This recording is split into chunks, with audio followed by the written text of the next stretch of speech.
All right, everybody, welcome into Concrete Jungle, a New York baseball podcast coming to you guys live from the FingerLakes1.com studios, Seneca Falls, New York, North Park building, third floor. Paul Russo, next to me, Kyle Evans, Nate Sharman behind the scenes, as always, man in the cameras, man in the microphones, producing one hell of a product, I must say so myself. So, boys, a big week of baseball here. A lot of interesting storylines. Kind of weird how fall baseball and the stretch run works sometimes. Obviously, we have history to talk about. We have some quirks that you only see in baseball pop up to get to. We even have a hurricane to kind of discuss that's playing a factor potentially here this weekend. So a lot to get to, but how's the week been so far for you guys? Yeah, it's been a pretty good week for me. Just kind of tired today, but I'm here. I'm excited what the Yankees are doing. But almost Friday. We're almost there, you know. For sure. About to cross that finish line. Everything good over there with you, Nate? I know the Pirates, your beloved Buccos, got another one of the Yankee farmhands of really, I guess, the past decade pretty much, and he's made an immediate impact. Yep, Miggy Two Bags, Miguel Andujar. He's been really great for the Pirates so far, and I think they're going to sneak under that 100-loss number, huh, Kyle? It's looking close. Yeah, Little walk up. Yesterday they got 97 losses, 6 games left with the Pirates, so they go 4-2 and they sneak under that 100. Yeah. And they're 3-0 with Miggy, I think. I believe so. Yeah. How about that? They just swept the Reds. Yep. Yep. How about that? Maybe the good luck charm in a way. Lucky Charms, magically delicious. Yeah, watch him sit on 99.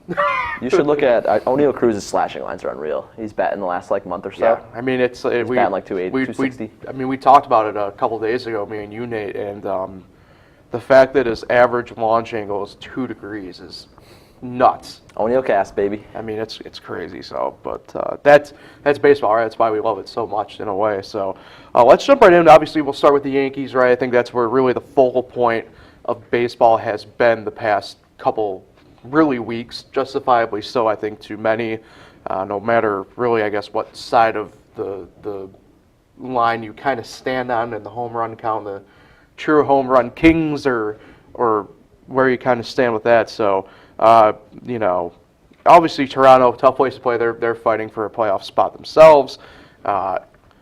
Start with Monday, a 3-2 loss in 10 innings to the Blue Jays. Tim Meza earned his 8th win on the year at the time, was 8-0 out of the bullpen for Toronto, which was really crazy to me.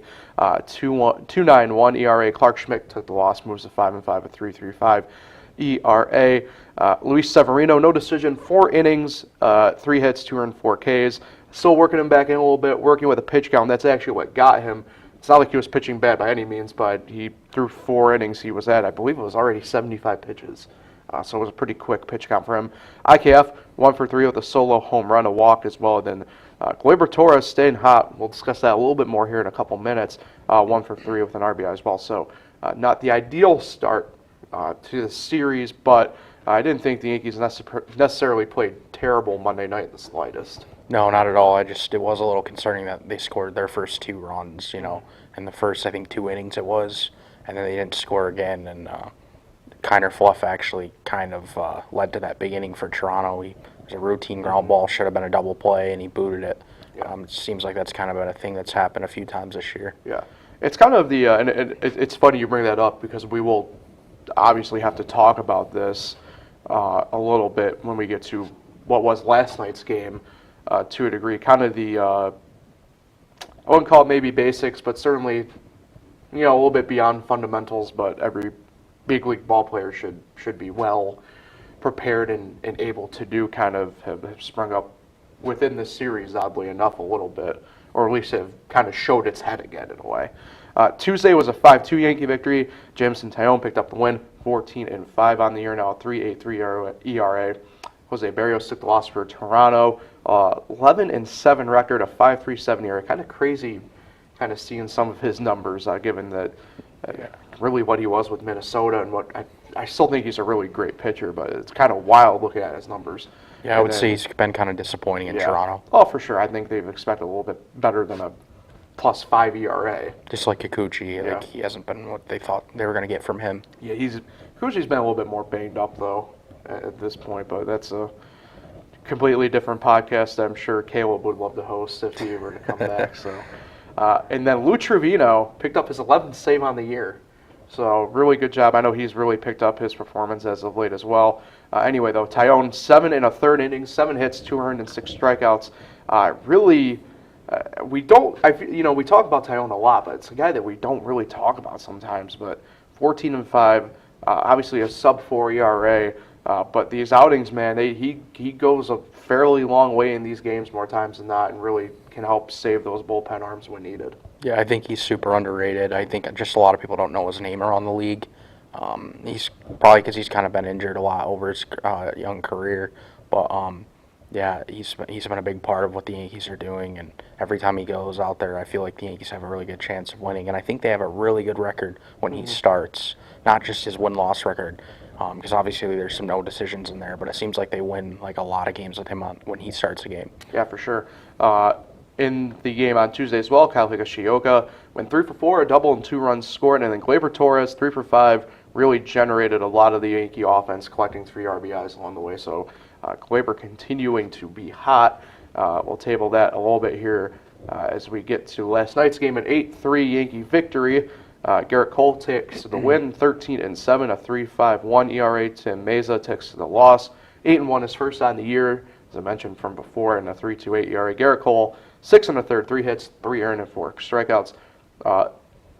Hicks had a decent day at the dish, 3 for 3, a walk and a run, but obviously I bring up the fundamentals, or maybe just above it, had another pretty big base running blunder last night that obviously didn't have a big impact on the game itself, but certainly could have been.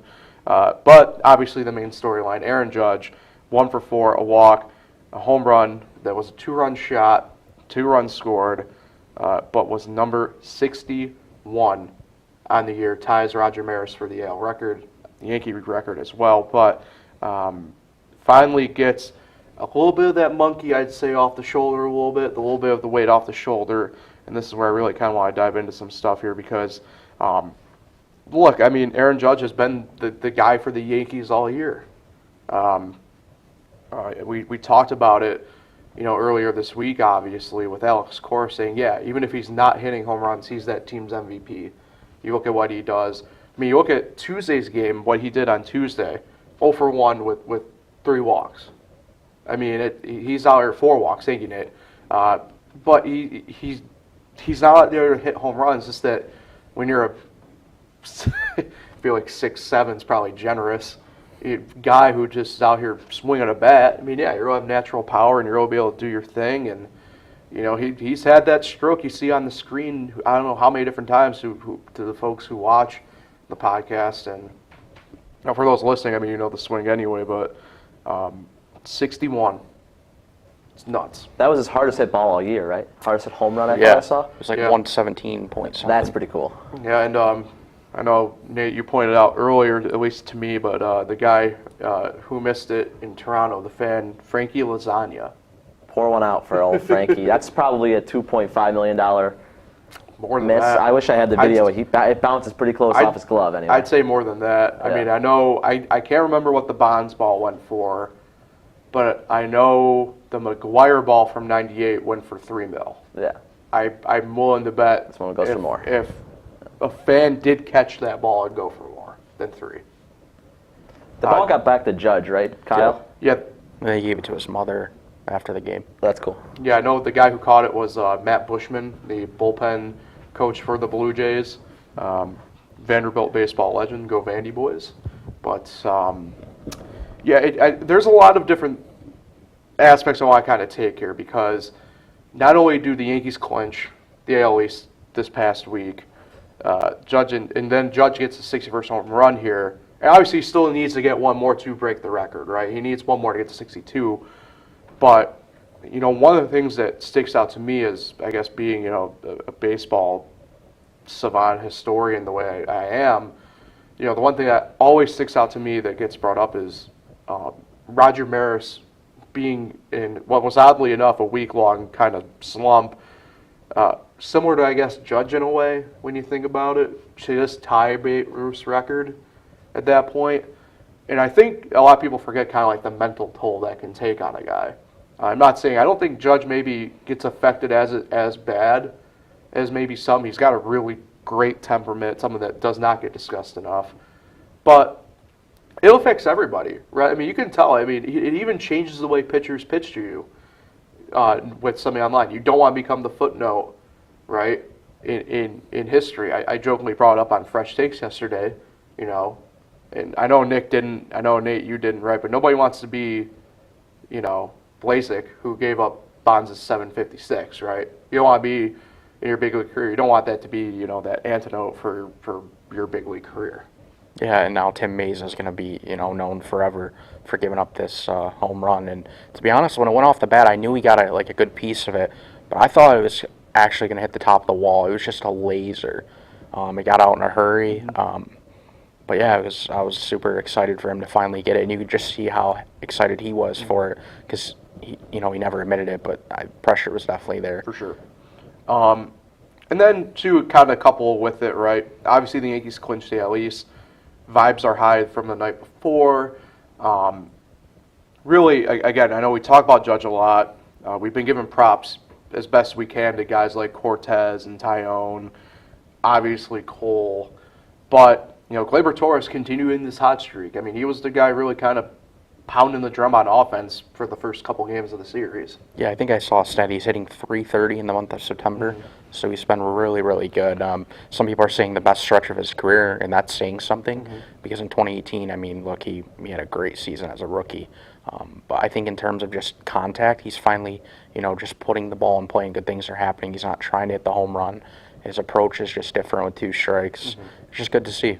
And I think personally for me, and I don't know how you feel, I think this. Look, I was calling for him to be traded in the offseason. I was. I mean, you can run the tape back on this back to April. I was saying that this is a guy the Yankees need to just move on from. But look, I think he's earned at least obviously another year in New York. I want him back in pinstripes next year. You know, I know he had some down stretch in the summer. That's baseball, right? Who doesn't have moments like that? But collectively, the season that he's had, I mean, it's hard to see the Yankees kind of where they are right now without Gleyber peppered in along the way. Yeah, I'd have to agree. I thought for sure he'd be gone after his month of August, but September I think has definitely earned him at least another year. Yeah. And he's still very young. That's what people forget. He's very, very young. So hopefully he continues his hitting into the postseason. And then obviously you've mentioned, right, Cam mentioned this a little bit enough here, right? Yankees clinched the AL East, 20th time they've done so in the divisional era, the current divisional era, wild card era. This team, like, it's been fun. I mean, we went into this season not kind of really knowing truly what to expect out of this team. I really didn't expect them to be the way that they were this year, and they went out and they really handled business to the point that I'm willing to say Anthony Rizzo for AL Manager of the Year. That was fun to watch last night, and then Nestor Cortez getting on the bullpen phone. It was just cool to see that they were having fun, and you know, they still won the game. That was the best part. And that's the thing that's a big positive here, a net positive, kind of with the rest of the way, right? Is they're locked into the 2 spot. They can't go higher to 1. They can't go lower to 3. You're locked in. You have home field. You know what you have to do. Obviously, really the only thing now is to make sure Judge gets to 62. But now you can really kind of relax, have a little fun. You kind of saw the lineup yesterday a little bit. You know, a guy like Tim LeCastro has a full stretch run of a game that he's able to get out there and play. And he had like 2 hits, I think. Yeah, I mean, obviously, you know, we mentioned Hicks, right? Even though he had that blunder, right? I mean, that was still a really good game for him on offense. And the Blue Jays still had all their starters. I mean, they're still, you know, trying to clinch. Right, they're still fighting for their own playoff spot. I mean, I know they're locked in right now if the season were to hypothetically end today, but they're locked into, or they're still locked into that playoff battle for the wild card. So, briefly though, mentioned on Monday, the AA Somerset Patriots for the Yankees were in the Eastern League Championship against my beloved Erie SeaWolves, and lo and behold, the Somerset Patriots come back, take both games at home in Somerset to take the Eastern League crown. Combined no-hitter yesterday to win 15-0, and the Martian Jason Dominguez hits home run from both sides of the dish in that game. Yeah, that's crazy. I mean, this is a championship game, and they won 15-0. Like, that's crazy. And then a no-hitter on top of that. I know it wasn't. I think the starter went 8 innings. Yeah. So then I don't know who they brought in after that, but I'm surprised they didn't let him finish. Probably pitch count, but if he went 8 innings, I would probably have just let him roll. It's the last game of the year. Yeah. Yeah, I mean, why not? And, it goes without saying, I know we talked about it a little bit, right, with the Mets with their single-A affiliate in St. Lucie, who won the Florida State League crown.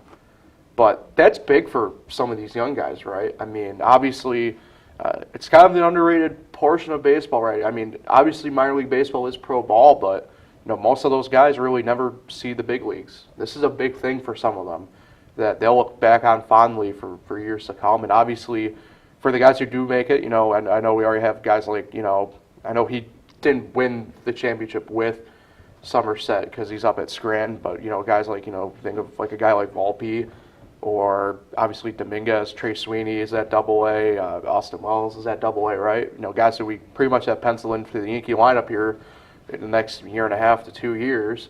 That's something that they can be used to and carry on, right? That's something that they can put in their Rolodex and be prepared for. Whether, like I said, whether it's Somerset or St. Lucie, whatever team you're on who won that title, I mean, that's big. That's a big confidence thing. That's a big thing for your own scouting report to go forward with when you're put into situations as you climb that rung that you can rely back on and know that you can get situations in tough spots done. And the fact that they fell behind 1-0 in the series, and it didn't bother them at all. They just, fought their way back and won the series. 15-0. That's incredible. Right. So the Yankees off today, travel day for them. They have Baltimore this weekend. Baltimore still, they're on the outside looking in. It's going to be a little bit tougher for them, I think, to get to the wild card. But nonetheless, they're still fighting for their playoff lives. They're 4.5 back in the wild card. Tough scenes for you, Kyle. On Friday night, 7:05 first pitch. Good news, though. It's not going to be on Yes, too. Oh, it is going to be on Yes. Yep, they announced it last night. Because I know on the website they still only have it listed as Prime Video. So my take on that is, why? Who's going to go to Amazon Prime if it's on Yes? But I guess they're going to do Probably it. some people who stream, maybe, I don't know. But to be announced for Baltimore. Baltimore is to be announced across the board this weekend. Like I said, they actually are dealing with a couple different injuries. Which, look, fantastic for us as Yankee fans. I think the baseball fan in me thinks it sucks. I mean, a guy like Tyler Wells is out, one of the brighter young pitchers. So their rotations have been in limbo. So they're TBA across the board Friday through Sunday. The Yankees, though, Friday will be Domingo Germán, 2-3 at 3.30 ERA. On Saturday at 1:05 first pitch on Yes, it's going to be Nasty Nestor, 11-4 at 2.56 ERA. And then on Sunday at 1:35 first pitch on Yes, it will be Luis Severino, 6-3. A 3.41 ERA, the last home regular season game for the Yankees on the year there. So, obviously, I think with Judge still needing to get to 62, I think we'll probably see, if not a traditional lineup, something like the Rizzo lineup yesterday where it's not much overall kind of is really changing.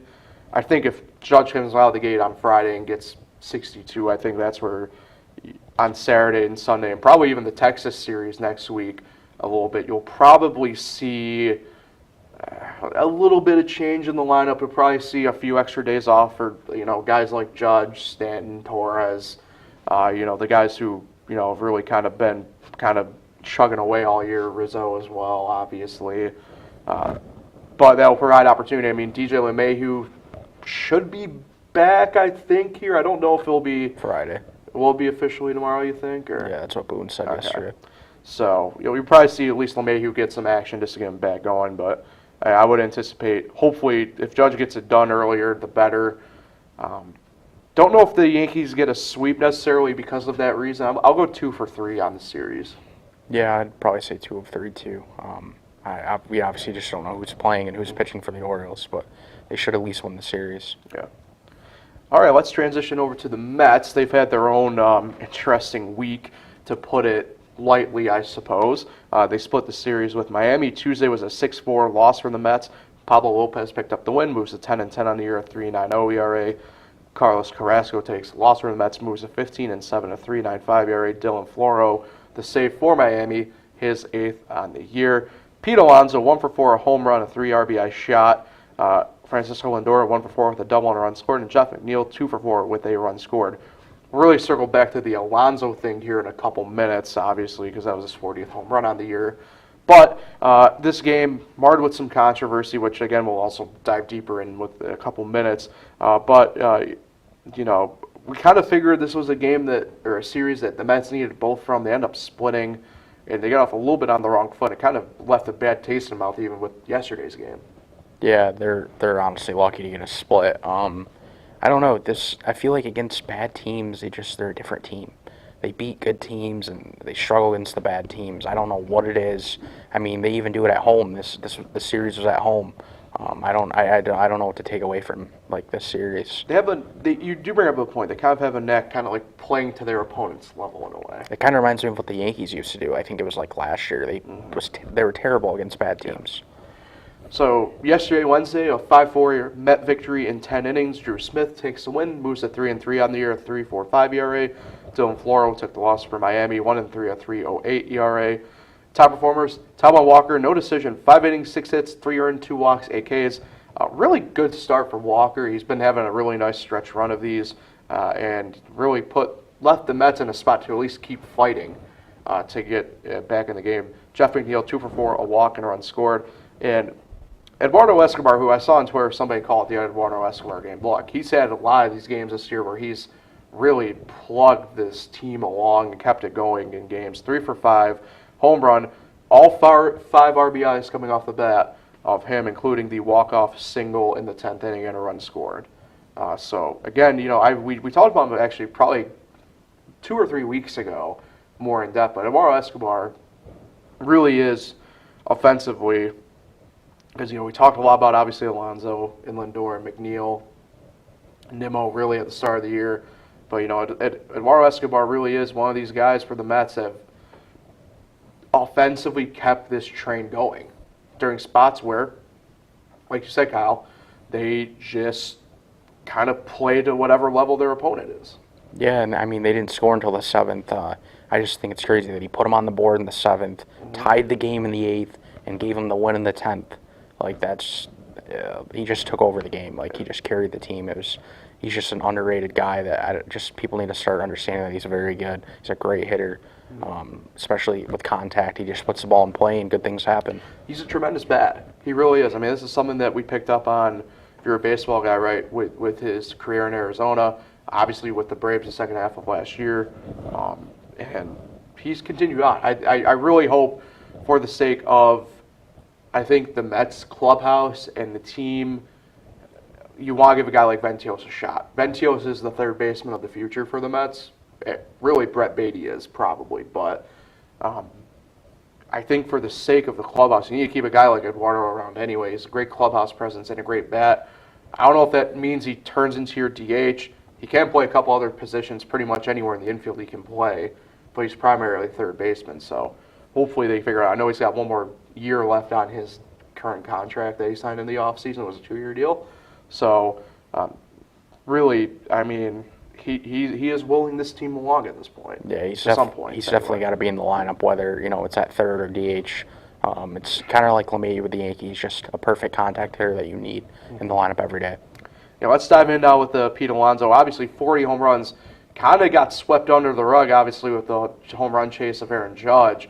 But Pete getting to 40, I guess in a way a number that we'd hoping to see back to his rookie year a few years ago that he hasn't fully returned to some people's size anyway.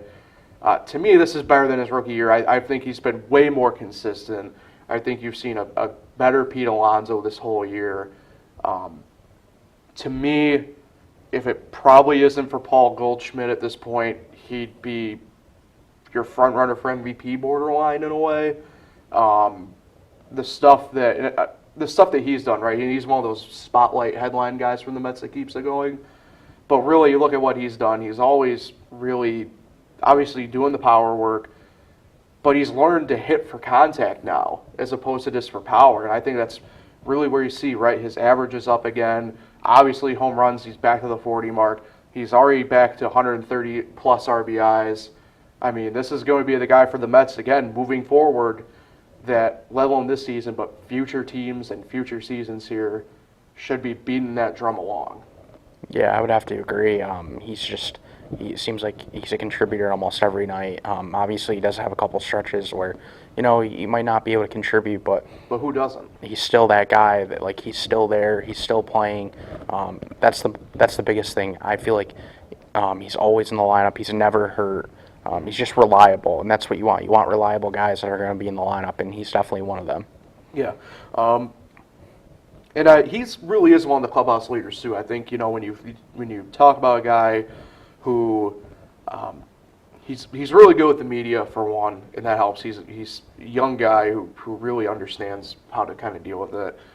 He's a lot like, I guess, Aaron Judge in nature in that sense. They both kind of came up. Judge was a couple of years before Pete, but, you know, similar timeline, really similar players in a lot of ways. Pete's, you know, definitely on the quieter side of things. I think maybe a tick louder than Judge, but it's not like that's saying a ton. But he's a fun guy to watch. He really is a fun guy to watch. I mean, he's the polar bear for a reason. Yeah, I think the only, like, real difference with them as, like, for, like, a, you know, like, character-wise is, like, he seems like Alonso reacts more on the field and, like, gets into more of stuff, where Judge literally puts his head down after he gets a home run. Like, Judge, to me, is just a different player in the entire league. Nobody hits a homer and just puts their head down and runs. When Aaron Judge hit that one last night, he, like, sprinted the first, like, probably Well, I think that 120 feet. well, that brings up the point, though, that Maybe I think 110 Kyle brought up earlier, right? I mean, that thing was about as laser shot as he probably has hit one all year. Right, but I'll see a lot of guys hit it that. They know they hit it that hard off the bat. You know, they're not. It's not a hard night. Happened the other night with Not like Aaron Teoscar Judge. Hernandez. He thought it was gone, and he just literally watched it. Pretty Yeah, cool. that's true. I mean, Josh Donaldson. I don't disagree with what you guys are saying, but, you know, yeah. I mean, I don't know. I've always said if I were to hit a home run in real life and know it was a no-doubter, I would probably be arrested for some crimes. Like, If I hit a no-doubter, I'd be going so slow, I'd be going backwards. I would try. I'd be moonwalking to second base. Like, Yeah, I don't Bat really. flip and everything. pretty much. Yeah. I don't think bat flips matter. I could care less. Let the guys do it. But if you don't know it's gone, I hate, like, Josh Donaldson sitting there watching the ball. Like, you have to make sure you really got it. Right. All right, let's move on to, I guess, I don't know if I'd consider them slightly serious matters. I do want to take a look, I guess, on the more comedic side of one first.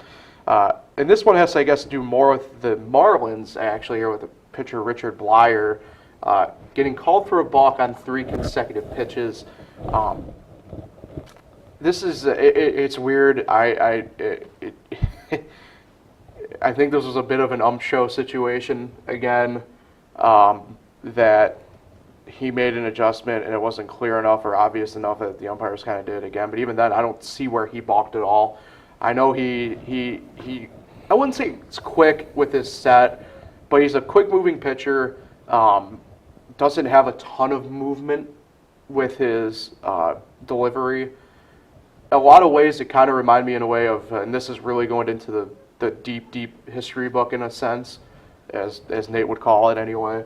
But Mark Burley and Joe West for a number of years did not like each other at all. I know they still don't, but where Joe West would pretty much be calling Burley on balks left and right. And I know what one game in Cleveland in particular just really took off to a point that you had both of them trying to fight each other. And to prove how far back this was, I mean, Ozzie Guillen was still manager of the White Sox. But it reminded me of a lot of that where I couldn't see where the balks were. Yeah, and it wasn't the stat that Bleier's never balked in his career. Yeah. And he's more of a veteran pitcher, so he's been around. And, I mean, I think what umps have seen him, you know, throw off the mound. So, like, I don't know why, like, this game is different. And that was a good crew, too. I mean, I know we talk about, you know, guys you don't want to be named, you know, whatever. But, like, I know, like, Jonathan Payne was the first base ump in that game. And he was home plate yesterday. But, I mean, that's a good crew. Tom Payne's on one of the better crews in the big league. So I don't know what the deal was. I know we talked about it a little bit right on Monday about the umps and their kind of discretions this past year, but particularly like guys like Angel Hernandez. But I don't know. Like I said, I didn't see anything that said that was a balk. I mean, I'm not going to sit here and deny maybe the first one was or wasn't. Clearly there might have been something, but really the back-to-back ones after that, obviously they're all back-to-back-to-back, but the final 2 were, I didn't see anything. And at that point, kudos to Don Mattingly. I mean, this is a guy obviously on the way out in Miami, but stand up for his guys in a heartbeat minute clearly here, and not going to take any crap from an umpire. Yeah, I saw the first one and I was like, wow, like he balked, and then I find out after the game, because I wasn't paying attention after that he did it 2 more times. I'm like, what? How is that possible? I've never seen that before. Yeah. So then I watched the replay, and yeah, I didn't see really much there. Right. Yeah. It's interesting. Let's hop back on the Mets train here. Big series coming up in Atlanta this weekend, but Hurricane Ian, now Tropical Storm Ian, proving to be a bit of a havoc causer. The Mets off today to travel to Atlanta, but through the course of figuring out what to do here, offered Atlanta. They could have moved their game against Miami yesterday to 4, traveled overnight, get to Atlanta today, play what would be, I believe, technically Saturday's game today, Friday, off Saturday, Sunday. Atlanta says no, they're going to stick with the plan. Now the contingency plan is both have a mutual off day on Thursday, October 6th, which is the last day of regular season games, that they'd make a game up. I would be okay with that. Yeah, Saturday's still pretty hairy weather-wise.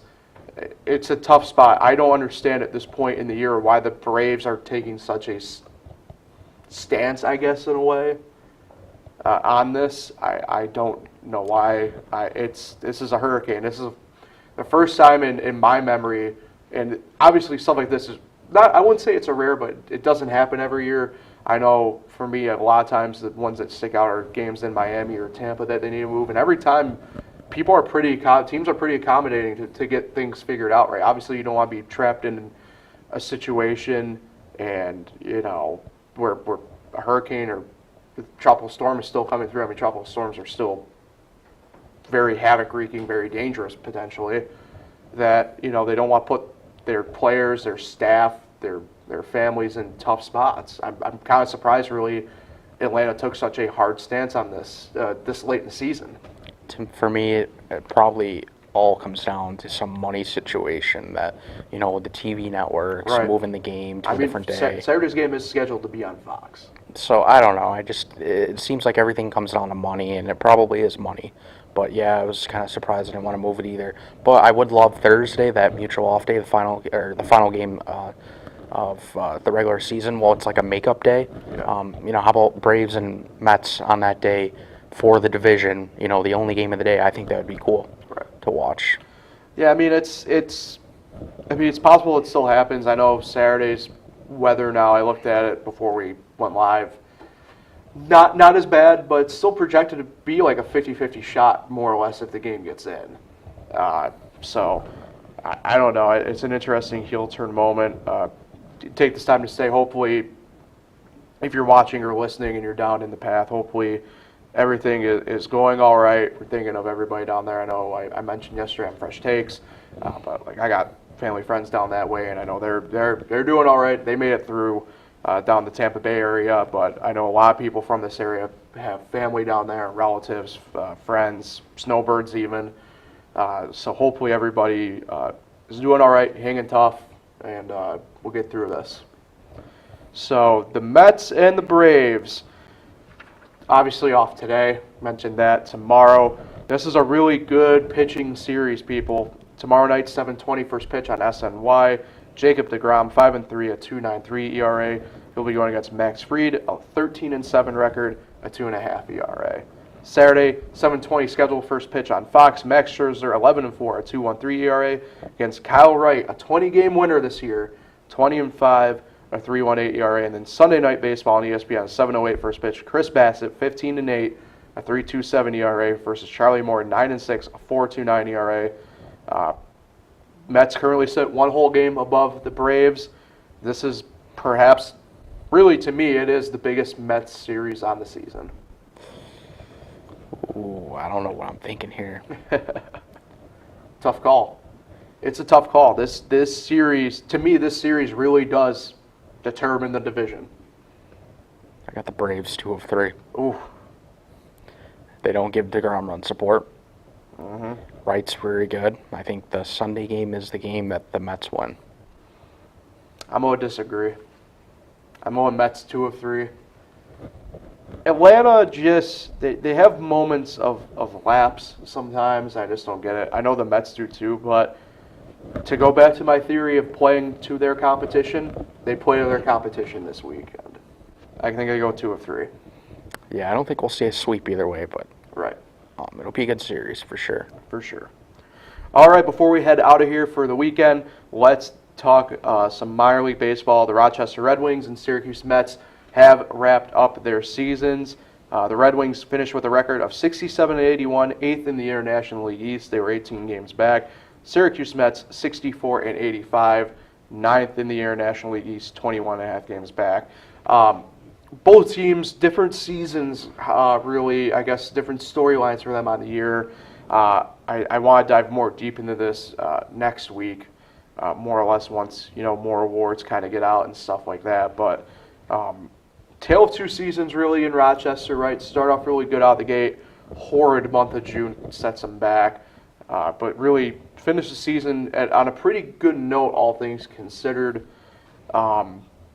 with a lot of good young guys on that team that I don't know if they'll necessarily be in Washington next year or be back in Rochester, but, really good guys on that team.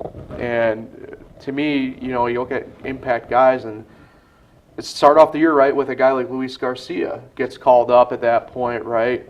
And you look around and, kind of a few weeks later, a guy like Jake Luke comes up and really just plugs that offense in and does a really great job pushing forward. Andrew Stevenson there all year. Dad Power does great. Nate, your guy, Nicky Banks, another one of those guys. And then the tough spot, right, bullpen. But you had guys there all year. To me, like a guy like, Baldonado, who a great arm in the bullpen, a veteran guy in the bullpen who just enjoys at this point going out and playing ball, I think. To me, a guy who probably could make a big league difference, but he's been at Rochester the past few years, and he's done a really great job. Yeah, I think the offense honestly wasn't really the biggest issue all year. I just think the pitching, just all the moving parts. Yeah. Kind of the middle relief guys in the pen struggling, the back end sometimes struggling. I don't know. I think the offensive side of the ball, they had really good players all year. I mean, you just mentioned them all. They had great seasons, especially Jake Lou. I think that's how you say his name. Yep. I think he was the biggest surprise. I mean, he contributed every single night after he came up. Every time I wrote a recap, I was putting his name in it. He was contributing some way. It was just really crazy to see him come up from AA and play that well. Yeah. Then on Syracuse, right, I mean, they just got off to a really bad start, but kind of was able to get themselves, figured out there for a while. And, to be fair, if it wasn't really for April, this team's probably looking at about a 4th or 5th place finish in the IL East. They had to deal with a lot of roster stuff, borderline more than what Rochester even had to deal with in certain situations. But you look at the call-ups, you look at, really, especially the final few weeks, Francisco Alvarez obviously did a really great job. But you look through really that team and guys who, whether they were just passing through or were there for a while, guys like Connor Gray, end up being like a guy like Bryce Montes de Oca, Colin Holderman when he was still with the Mets, did fantastic jobs. And then, look, there's other guys too that kind of just went up, down potentially, but ended up making an impact, right? Mark Ventios, Dom Smith ended up on a really good note, Travis Jankowski, guys who all, MLB veterans now at this point, besides Ventios and Gray, I'll mention them a little bit, but, all MLB veterans who they're looking for their next shot, and they kind of proved themselves and did a really fantastic job. Yeah, I think what really killed Syracuse was that slower start. They started to play better in the middle of the summer. But yeah, I think the difference in their record was from their start. And remember, their offense just got off to a really bad start. Remember you mentioning early on in the first few podcasts that their leading hitter was like hitting 200 or something. Yeah, and I forgot to mention Daniel Palka. Yep. He really was the guy kind of driving the force on offense. Yeah, so just that slow start, I think, really made their record look the way it is. I don't think they would have been a playoff team if they didn't have a slow start, but like I said, I think they kind of finished certainly 4 spots better than they did. Yeah, I think if you chop off the first couple months and look at their record, they're a better team. Yeah. So like I said, we'll dive more in depth with them once, team awards fully come out for both and minor league awards come out for both. And we'll dive really deep into what we kind of, saw from this season with some of these guys and do some deep dives. So a lot to look forward to this weekend for our major league teams, the Yankees and the Mets. That pretty much wraps it up for today. Any big plans this weekend, Kyle? Nope, but I have a prediction to make. Oh, go ahead. Judge will hit 2 home runs Friday night in the Bronx. Get to 63 then. Yep. All right. Nate, anything big this weekend or just hanging out and doing whatever you do? Yeah, I think playing some golf on Saturday, hanging out with some friends. That's about it. And One more thing on the Rochester front. Sure. They released something, in the last half hour or so. They spent 41 days in first place this year. Yeah. 36 different players played for both the Red Wings and the Nationals, including 4 players who made their major league debuts. That's awesome. That's pretty cool. Yeah. One guy we forgot to highlight, I think, Joey Meneses. Yeah, I mean, Meneses and Palacios. This morning I was having my coffee, having my breakfast, and watching SportsCenter Top 10 Plays, and Joey Meneses was on there. Made a great play at third last night. Yeah, I mean, Meneses, Palacios, forgot to mention him as well. So. Yep. And even guys who kind of were brought in by the Nationals at depth piece and then getting called up. I mean, Alex Call comes to mind a little bit. He spent probably, I think, about a week or so in Rochester before getting called up, but it was one hell of a productive week. I mean, I think he was batting almost 400. So really just a job well done and plenty of positives to see. I mean, I know Rochester and Syracuse are kind of like really long-lasting stalwarts in AAA baseball. So And we got to both stadiums this year, which is also we did. So plenty to look forward to for next summer. Can't wait for it already. All right, everybody, Concrete Jungle, New York Baseball Podcast. You can watch live anytime. Watch us live on YouTube. Catch up anytime on YouTube. Also see us on Anchor, Spotify, and other major podcasting platforms. Until Monday, have an awesome week, and we'll talk to you then.